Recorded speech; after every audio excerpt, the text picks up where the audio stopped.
Good morning to all. Today's topic is on furcation involvement and its management.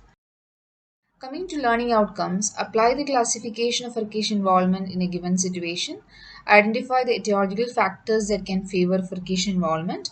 Identification of the furcation involvement and the application of probing techniques. Express your views on furcation defense a formidable problem. Prepare a treatment plan for various grades of furcation involvement in a given situation. Identify the factors that can affect the treatment plan. Identify the problems of a given situation. Interpret them and propose treatment solutions.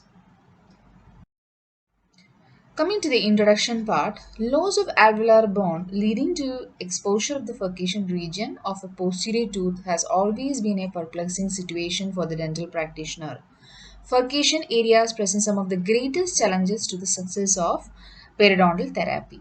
Bower described furcation as an area of complex anatomic morphology. Coming to the definition, what do you mean by furcation involvement?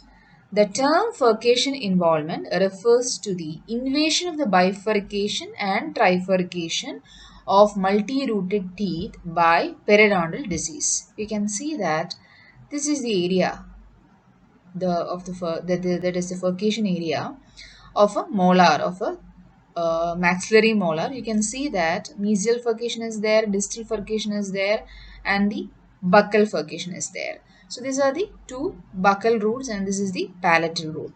So this is the area, it is called as the furcation. So if the periodontitis, if it is affecting the trifurcation of the multi-rooted tooth, then it is called as furcation involvement.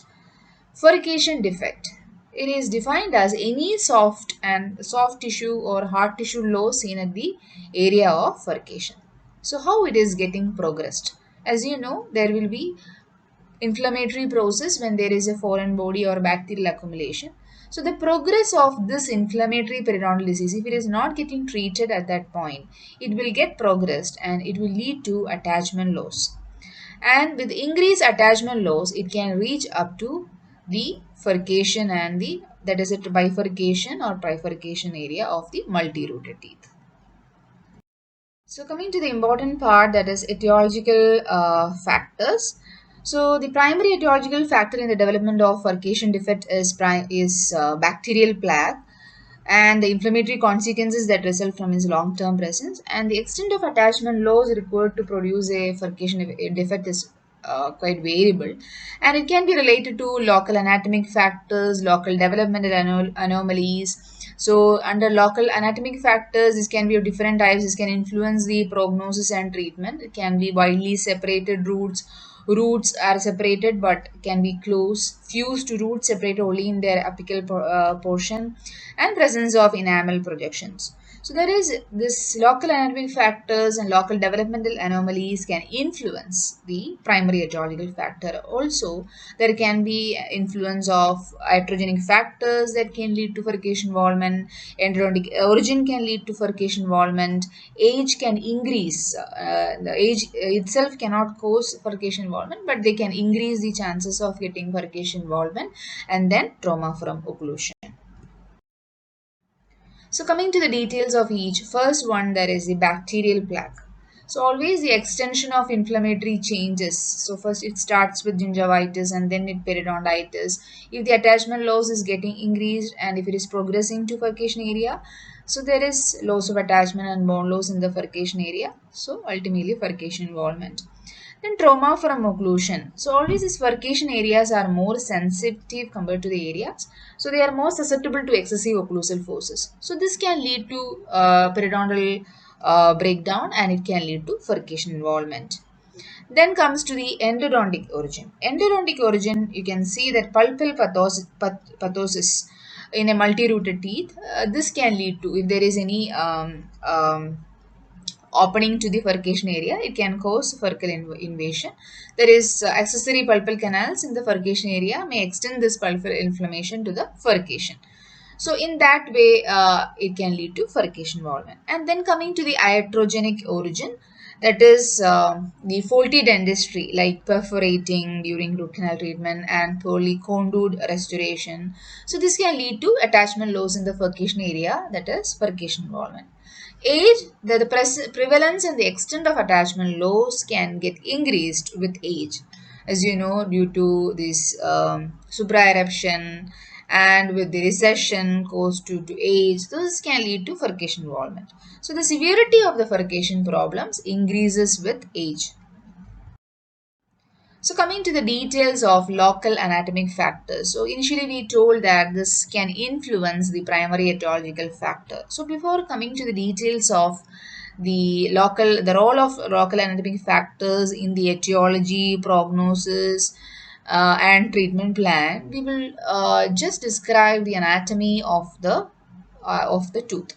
That is, you can see that this is the area. This is the tooth, that is the furcation entrance area. So that is a transitional area between divided and undivided part of the root. So this is the furcation entrance, and you can see these are the two parts of the two roots. It is being divided into two roots. There is a divided region of the root complex.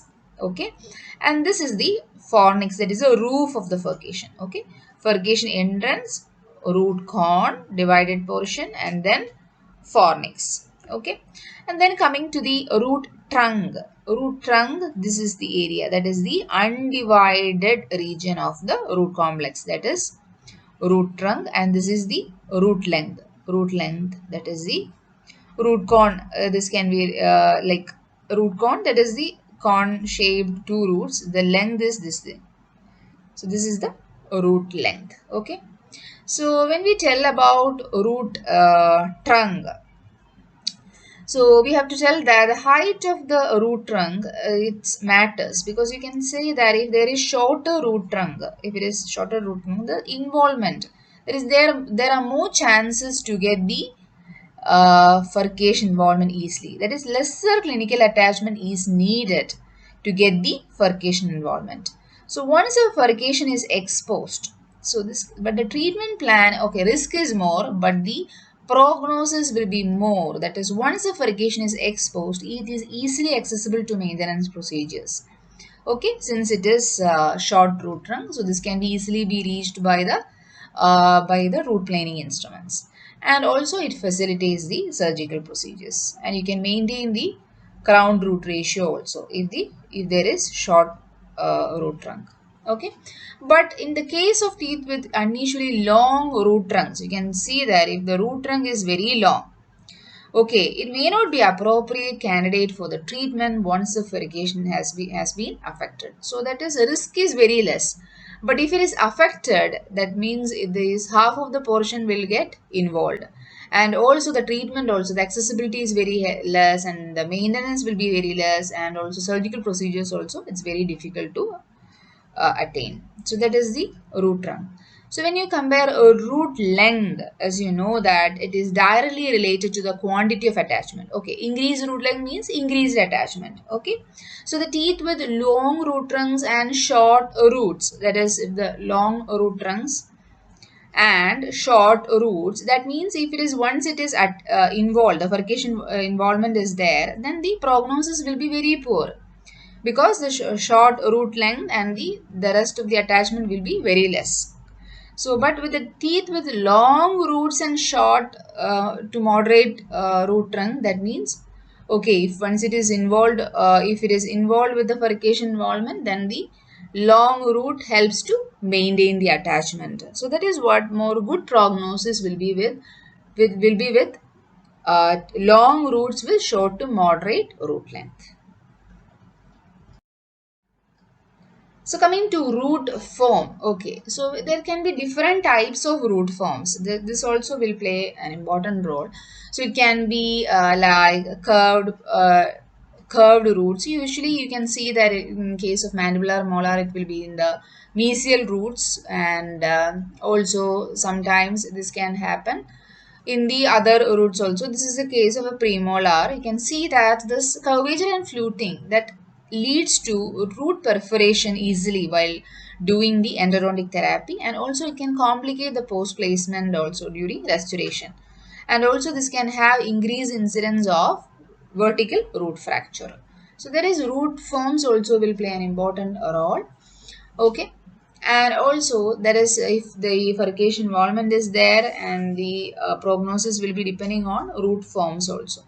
Then coming to the interradicular dimension, as we said before, that is a degree of separation of roots. So in the diagram we have seen that separate like different types of anatomical factors. This can be fused and this cannot be fused, and this can be wider space, it can be too close. So closely approximated or fused roots will have less prognosis because the accessibility will be very less, and the maintenance will be very less. Whereas teeth with widely separated, the treatment is very easy and the maintenance is very easy.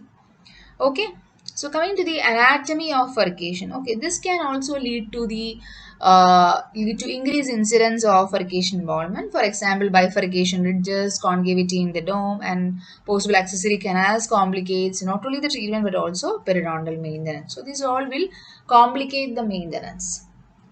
So coming to cemento enamel projections, you can see that there is the local factor. These are the local factors, enamel, pearls and all. So that favors the onset of periodontal lesion. So this can affect plaque removal and can complicate the scaling and root planing, and it should be removed to facilitate the maintenance. So this Maskers and Hoskins 1964 has classified into three types of cemento enamel projections, that is grade 1, that is extend from cemento-enamel junction of the tooth towards the furcation entrance. But this grade 2 is approaches the entrance, so it will just will extend. Grade 1 is just extending, and other one is approaching the entrance. Third one, it is extending horizontally into the furcation. So they have classified it into three grades. Coming to diagnosis and furcation defects, careful probing is required to determine the presence and extent of furcation involvement, the position of the attachment related to the furcation, and the extent and configuration of the furcation defect. So, out of this, the most important one is the neighbor's probe to determine the furcation areas. So, you can see this. This is the neighbor's probe. This is a curved probe. It can be used to get access to this furcation areas. Markings, it's from 3 to 12 out of the 3 to 6 colored codings and 9 to 12 colored codings. And this probing, these factors always determine, that is include the factors which determine the probing. There is always a morphology of the affected tooth, the position of the tooth related to the adjacent tooth, and the local anatomy of the bone, configuration of any bony defects, presence and extent of the dental diseases. And this next coming the transgingival sounding, that is also very important. If you cannot access the with the neighbor's probe, you have to go for the transgingival sounding. That is the extended probing to reach till the bone level. So this is usually the procedure will be carried out using LA, and is used to confirm the extent and configuration of the furcation defect or the infrabony compound. So coming to the proximal approach and palatal approach of neighbor's probe, you can see that this is the palatal approach, and this is the proximal approach. Coming to other diagnostic aids, so they can be radiographs to identify the furcation, and also CVCT can be used, and also periendoscopic visualization of furcation. Coming to the classification, so we are dealing with three different classification. Out of that, the most important one is Glickman classification in 1953, which is based on localized configuration of the bony deformity. So what is grade 1? So we have 4 grades under Glickman. The first one is grade 1. So grade 1 is incipient or early lesion, so which will be usually suprabony pocket, and slight bone loss will be there. Slight catch will be there with the explorer. So usually we won't see any radiographic changes. So that is the grade 1 furcation involvement, incipient lesion. Second, coming to grade 2, so little more extension. So it is called as cul-de-sac type. Why? Because the one side will be open up and the other side will be closed. And this also, the extension will be different. This can be slight entrance of the periodontal probe. This is that allows partial penetration of the probe, and usually you can see vertical bone loss. And this radiography features may or may not depict involvement. Okay, that is this the second grade 2. Coming to grade 3, you can see the differences in the radiograph and the clinical area. That is, bone is not attached to the dome of the furcation, and the opening may be filled with soft tissue or may not be visible. So that is what which passes, which allows the through and through movement of the probe, and also this cannot be visible. This is usually covered by soft tissue. So sometimes this probing may interfere with the bifurcation ridges or facialingual bony margin. So this can happen sometimes. So this display always defect as a display it as a radiolucent area in the crotch of the tooth. So that is grade 3 furcation defect. And then coming to the grade 4, you can see that the interdental bone is completely destroyed. So it allows the through and through passage of the periodontal probe, and the soft tissues will get receded by this time. So the furcation can be easily be visible. So usually a tunnel exists between the roots of such an affected tooth. That is grade 4. Coming to the next classification, there is Ham, Naiman, and Lind in 1975 has proposed the furcation classification based on horizontal component. So how much it is getting entered into the furcation area horizontally. So what is class 1? Class 1, there is a furcation defect if it is entering less than 3 mm. Then it is class 1. If it is entering that is more than 3 mm, but it is not through and through, then it is grade 2. So furcation defect, if it is going through and through, then it is class 3. Coming to the next classification based on vertical component given by Tarnow and Fletcher in 1984. So subclass A, subclass B, and subclass C. So here it has been taken based on this furcation vertical component. For example, furcation involvement with vertical bone loss of 1 to 3 mm. Subclass A, furcation involvement vertical bone loss 4 to 6 mm. Subclass B, and if it is furcation involvement that is more than 7 mm, that is subclass C. So there is the vertical component. So coming to clinical features of furcation involvement, you can always expect the clinical features same as that of periodontitis. That is redness, swelling, increased bleeding tendency, pain, and suppuration. So coming to the important part of furcation, that is treatment. So what treatment object is? Facilitate maintenance. So it always, the first one is the facilitate. It has to facilitate maintenance. It has to prevent further attachment loss, and also we have to obliterate the furcation defects. So the selection of the therapeutic mode will always vary with the class of furcation involvement and the extent and configuration of bone loss, and also depending on the anatomical factors. Coming to treatment strategies, we have different procedures under different categories. There is maintenance of existing furcation, increasing access to furcation, and elimination of furcation. So under maintenance of furcation, there is scaling and root planing, adjunct to scaling and root planing. Then that is chlorhexidine, tetracycline fibers can be done, and you can cleanse the area with all these techniques. And coming to the increased access to furcation, you can go for all the surgical procedures like gingivectomy, apically positioned flap, or modified Bidman flap. So these flaps we will be studying later. And then odontoplasty, osteoplasty, ostectomy. There is odontoplasty shaping the tooth surface, osteoplasty shaping the bone, ostectomy, that is removal of bone. So all these are termed as furcation plasty. So this was used before frequently for getting access to furcation, but this would allow easier furcation, hygiene into the furcation area. So these techniques have limited usefulness today. But in the compromised individual whose teeth cannot be extracted or in whom conservative therapy has failed, these surgical techniques can be used for getting increased oral hygiene maintenance. So always this patient awareness of oral hygiene maintenance. So coming to the treatment of various grades. So first one, there is a grade 1 early defects, that is incipient or early furcation defects.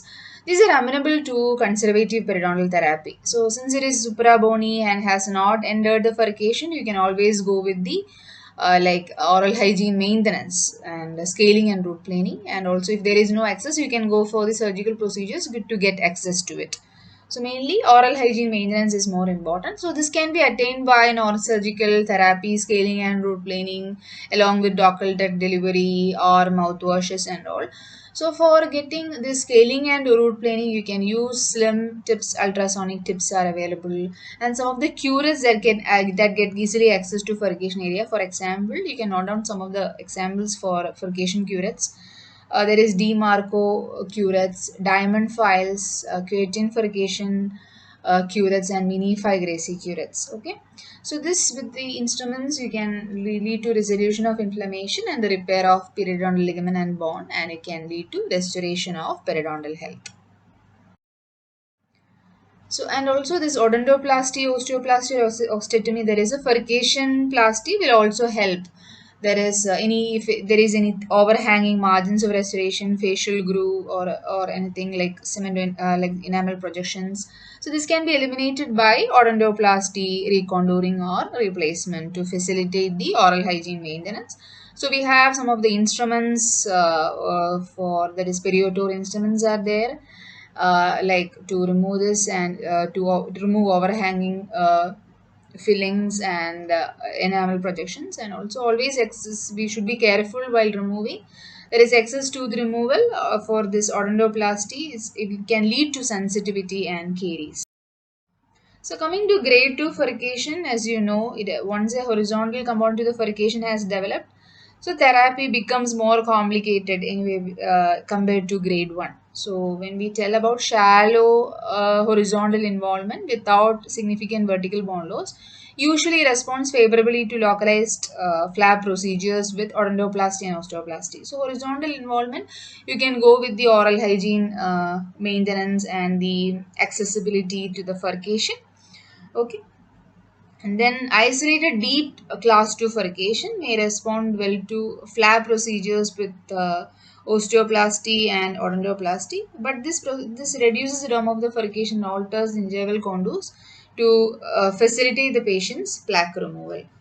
So in you can see that when there is involvement of there is grade 2, there is usually it goes with the flap procedures. So here you can see that this has been exposed, the bone has been exposed. You can see that the furcation involvement, a slight grade 2 furcation involvement. So this is a thick bony plate around this, that is making it more complicated for the oral hygiene maintenance.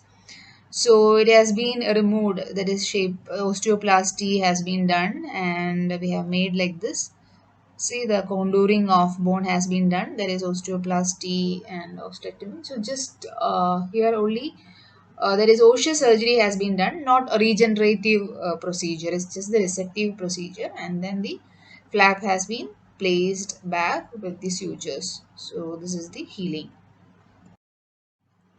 So when it is advanced from grade 2 to grade 4, if there is any advanced stage, there is a development of a significant horizontal component to one or more furcations of a multi-rooted tooth, or a development of a D vertical component to the furcation poses additional problems. So non-surgical treatment is usually ineffective in this case because the ability to instrument the tooth surface adequately is compromised. For this, if it is advanced case, definitely you have to go for periodontal surgery, and if it is reaching there is complicating with the pulpal involvement, and then you have to go with the endodontic therapy to completely seal the access to the pulpal areas, and also restoration of the tooth may be required to retain the tooth. So coming to the surgical therapy, there is what are the indications for surgical approach? A significant horizontal component of one or more furcations of a multi-rooted teeth.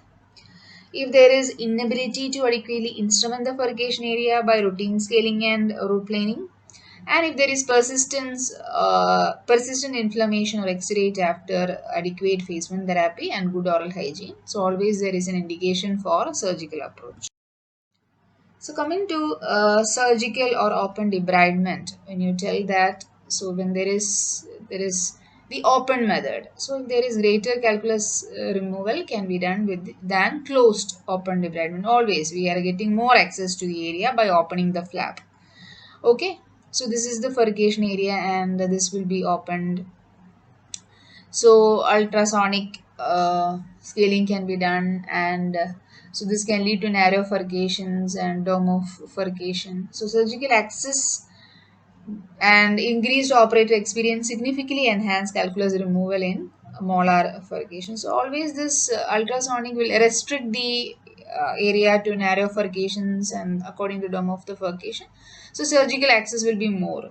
So if sufficient subgingival access is not possible with a closed approach for furcated molars with deep lesions, then open scaling using flap procedure is more effective.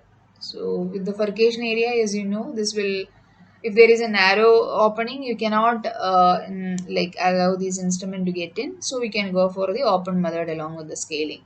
So vertical deformities respond favorably to a variety of surgical procedures. So if there is a vertical deformity, always you can go for the bone grafts with or without membranes.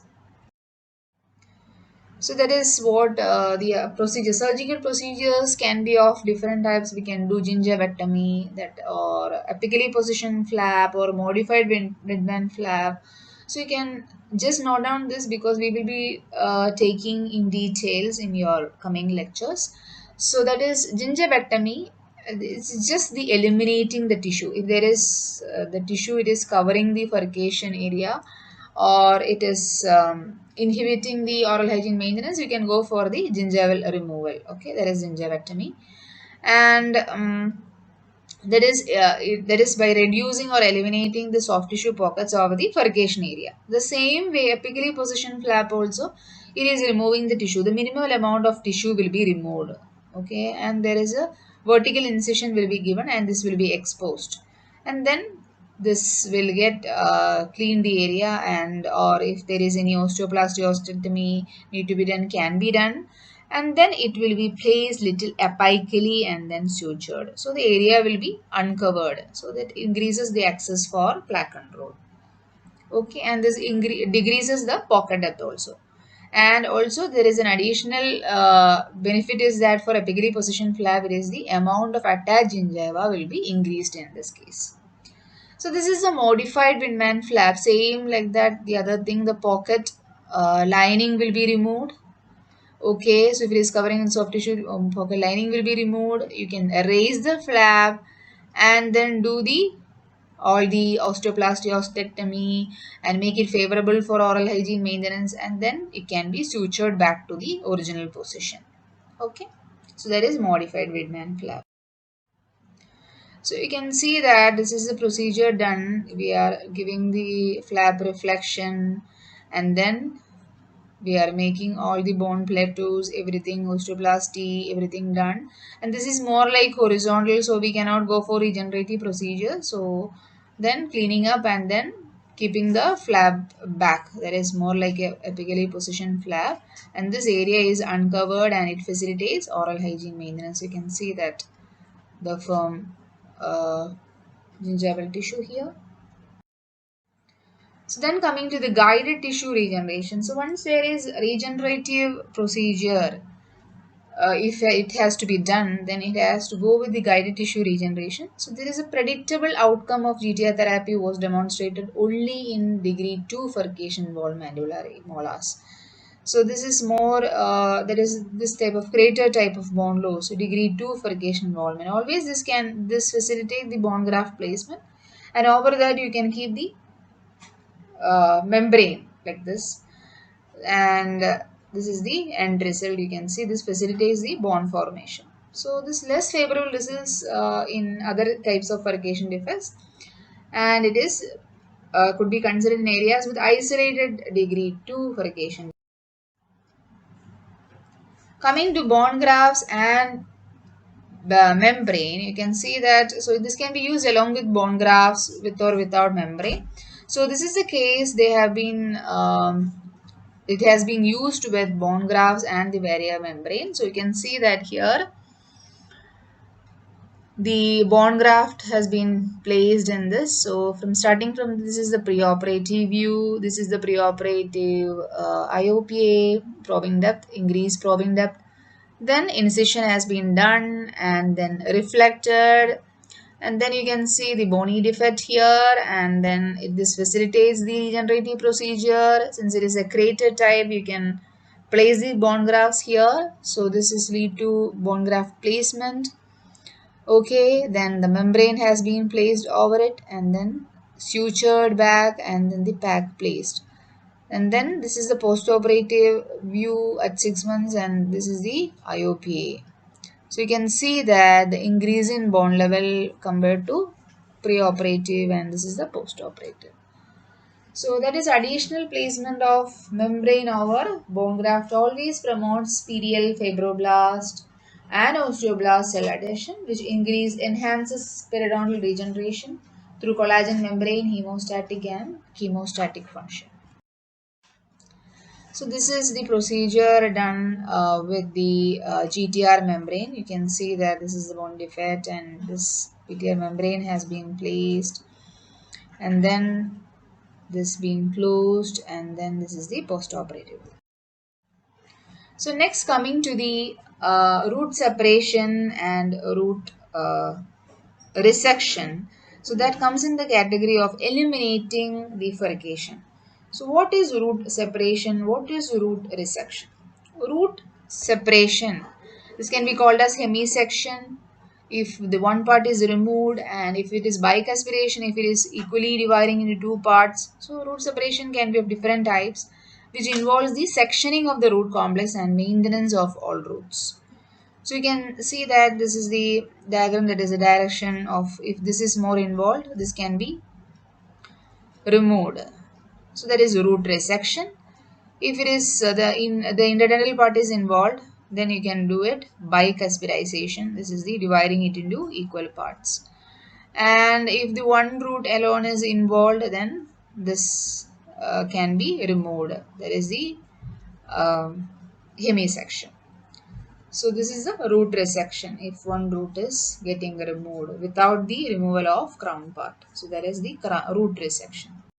So coming to the decision making of root resection, that is depending on various factors like which has the least amount of bony support, which will obliterate the furcation, which facilitate plaque removal by the patient, and also the most difficult for the dentodontist or restorative dentist to treat, and the ability of the remaining roots of the tooth after resection to serve as an abutment if a fixed or removable partial denture is planned. So you can see that in this diagram, so this is the crater formed, and this is a more involvement of distobuccal root, and this has been decided for the removal. This is with the oblique cut given, and this has been removed, and this is the then the crown has been placed. So always this will be done, that is after root canal treatment. So after debridement, the recession of the root begins with the exposure of the furcation on the root to be removed. So the removal of a small amount of facial or palatal bone is definitely needed to provide access to this furcation area. Okay, and a cut is then directed with just apical to the contact point. So usually this cut is being made with the high speed surgical length fissure or cross cut fissure cut by bird.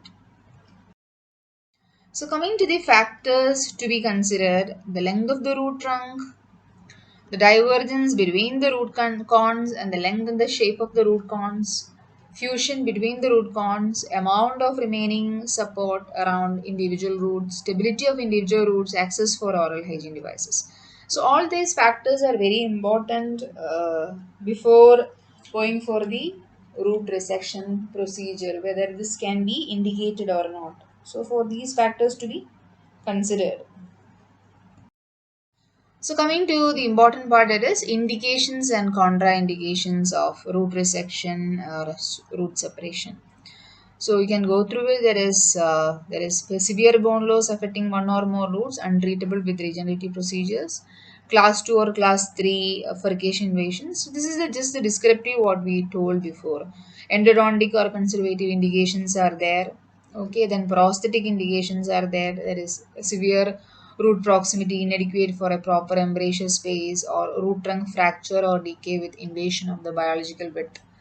So these are all the indications for root resection. And coming to the contraindications, there is this general contraindications to periodontal surgery. So any systemic factors or poor oral hygiene, and if there is fused roots and unfavorable tissue architecture or endodontic factors, that is, we cannot be treated endodontically, then it cannot go for root resection, or excessive deepening of pulp chamber. So increased destruction of uh, tooth, crown portion, and respiratory factors. There is internal root decay is present, presence of a cemented post, and strategic consideration. Consider adjacent teeth available for conventional prosthetic restoration. Consider removable processes, and if it is considered for implants.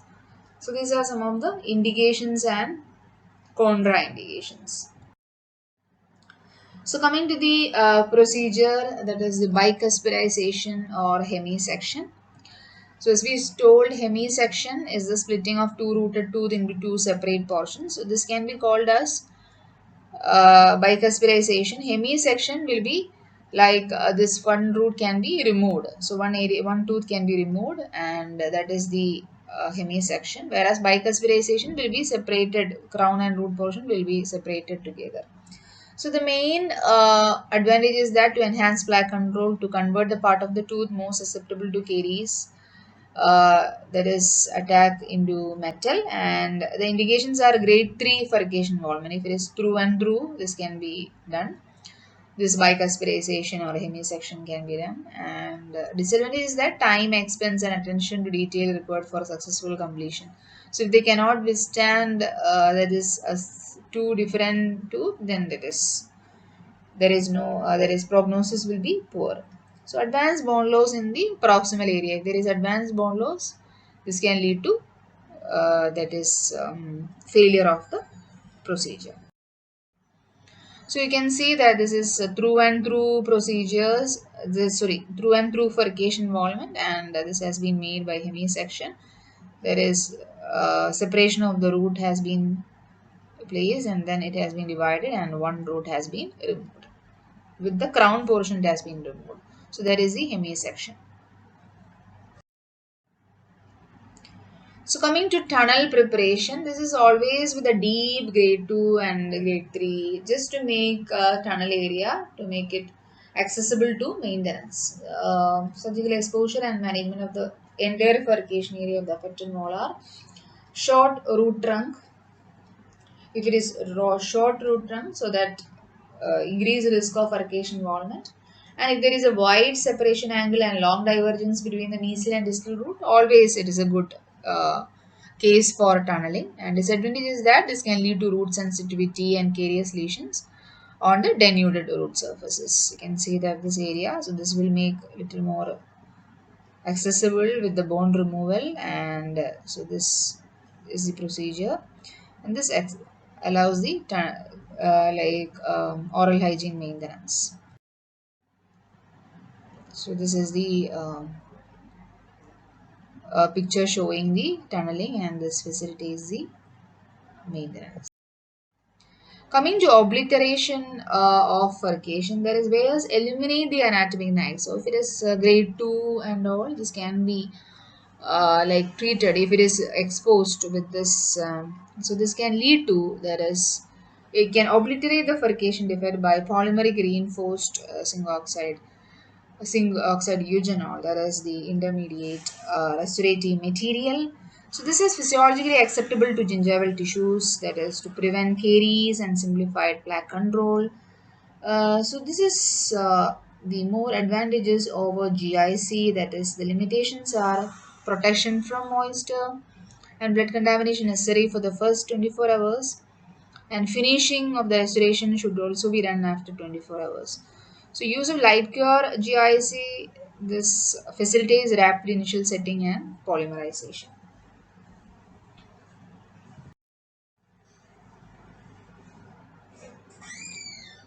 So this is the procedure. You can see that this is the furcation involvement of grade 2.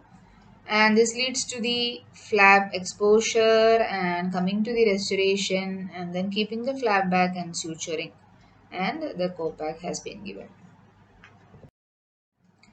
So this is a general like summary of all the treatments for all the procedures. You can go through it. So furcation defects always a prognosis is depends on various factors. So you can see that this will vary according to the anatomic factors, that is mandibular or buccal maxillary, that is class 2 furcation always will have good prognosis, most predictable prognosis. Mesial or distal maxillary class 2 furcations in the medium way, least predictable is the class 3 furcations. Conclusion: thorough knowledge of the anatomy of the furcation is essential for successful treatment. Nature and extent of involvement alters the treatment plan. To conclude, a rich knowledge on time diagnosis and appropriate treatment plan helps in reducing the risk of attachment loss due to furcation involvement. So, thank you. Have a nice day.